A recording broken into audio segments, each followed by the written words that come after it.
Marriage, something I had dreamed of for years. I had always been focused on my work, but I had high hopes for this marriage. Unfortunately, reality didn't quite live up to my expectations. Show more respect to my mother. Be more aware of your role as a wife.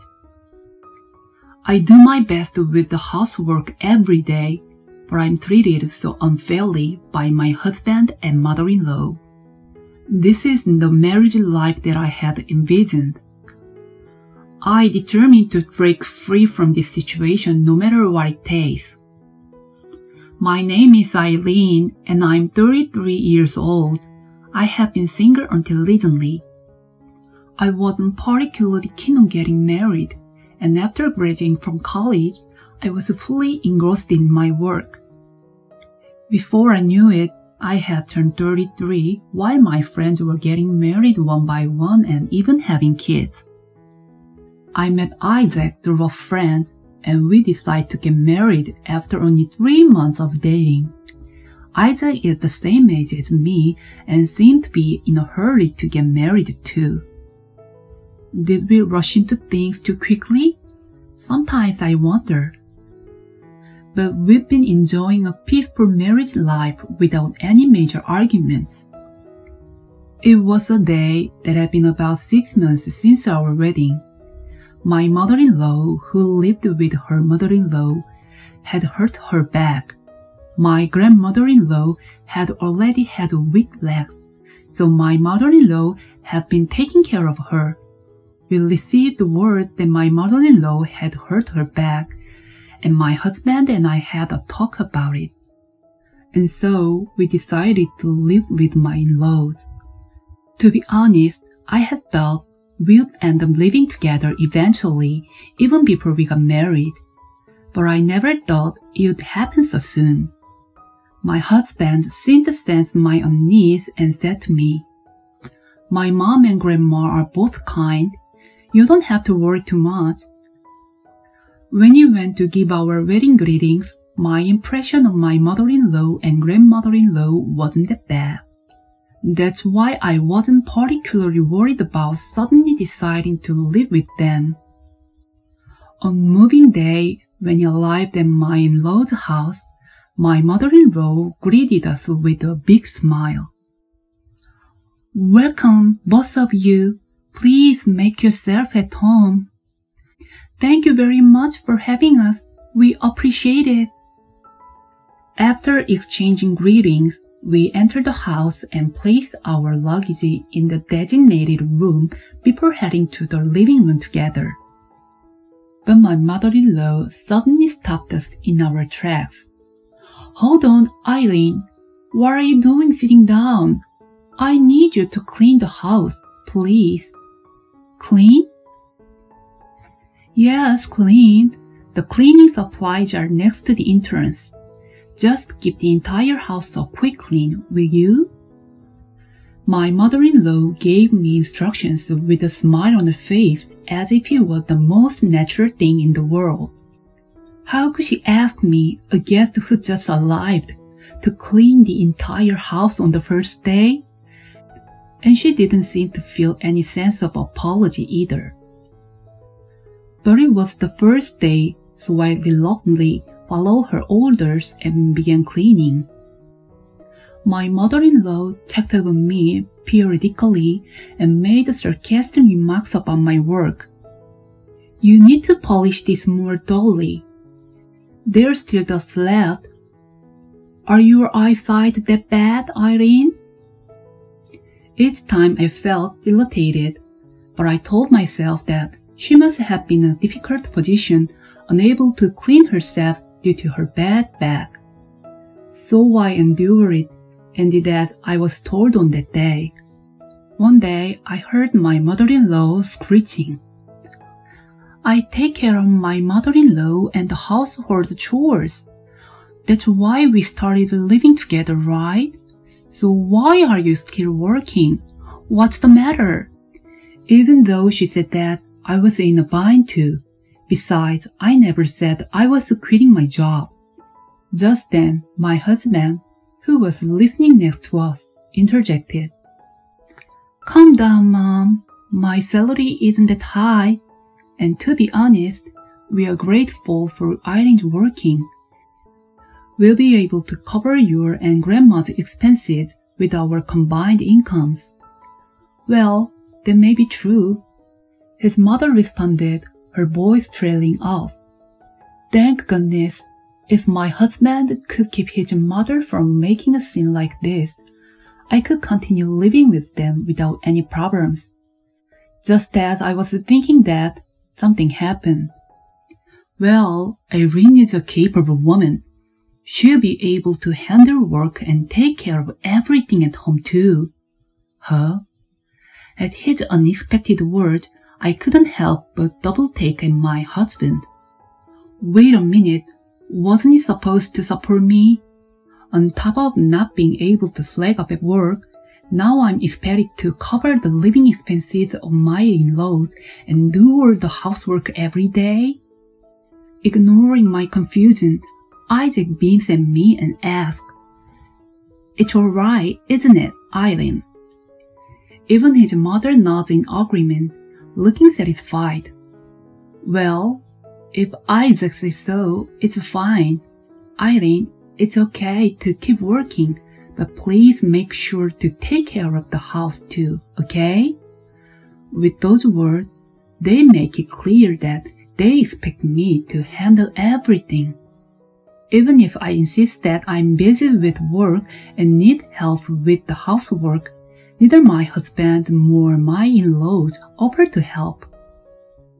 Despite having more free time than me and getting home earlier, Isaac never lifts a finger to help out. Instead, he calls out to me as soon as he comes home from work. Hey Irene, I'm hungry. Can you make me something to eat? I couldn't take it anymore and protested. Hey, you come home 2 hours earlier than me, so why don't you make dinner occasionally, Isaac? Why me? That's the wife's job, my mom always said. What's with his mother? He keeps mentioning his every chance he gets. Is he a mama's boy? He was so obedient to his mother that I felt like pointing it out. As for his mother, she makes some kind of sarcastic remarks to me every day. Eileen, you've been slacking up with dinner lately, haven't you? I'm patient with the packed lunch, so please make a proper meal for dinner. I can't stand it when my room is dirty when I wake up. Would you clean up before going to work? She makes such unreasonable demands without any hesitation. If I refuse, she'll start complaining again. So I reluctantly started waking up at 4 a.m. to do all the housework before going to work. My mother-in-law wasn't satisfied with just that and suddenly said this one day. Irene, I heard from Isaac that you are earning quite a bit, right? I can't work anymore, so I was hoping you could support me with some financial assistance. Support? Wait a minute. Even I protested.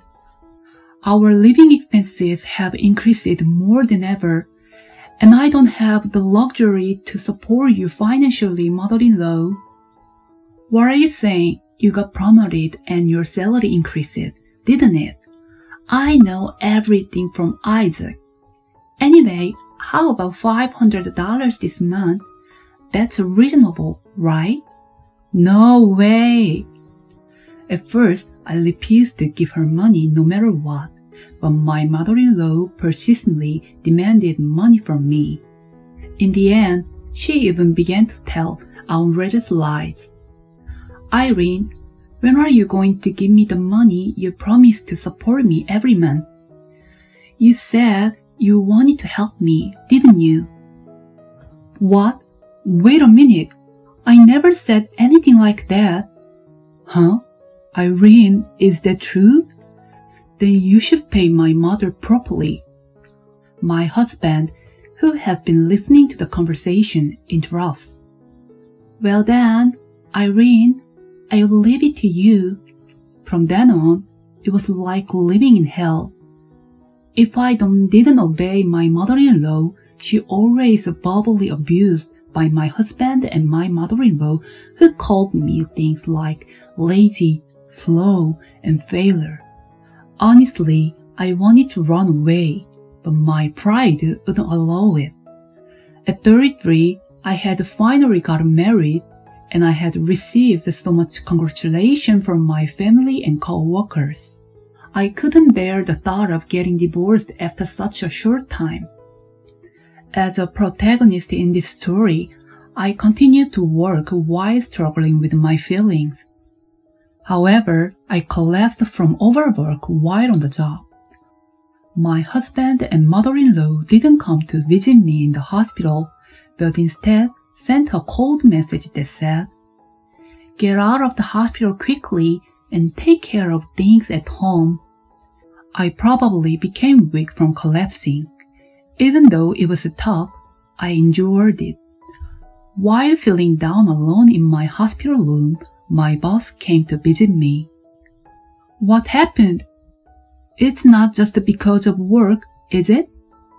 As soon as he looked at me, who had been my colleague for many years, my boss asked me that question.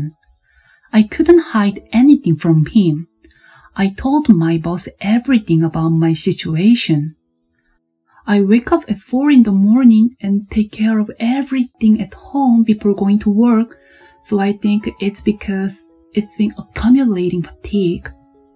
After listening to my story, my boss looked me straight in the eyes and said, "Why did you put up with him for so long? You should divorce that man already." I was so stunned by what my boss said that I couldn't even speak. I had never been scolded like that at work before. "But we finally got married." "What are you talking about? If you stay with someone who's causing you so much pain, you will just end up ruining your life. Is this really the person you want to spend the rest of your life with?"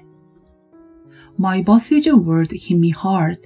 That's right, I got married to be happy, but the marriage itself was causing me so much suffering.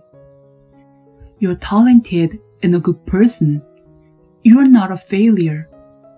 You will just suffer if you are around people who don't recognize your worth." Finally, I wake up from my stupor thanks to my boss's word. Yes, I will divorce my husband. I will leave that house and show them. It's embarrassing to get a divorce after just to get married, but I can't care about appearances anymore.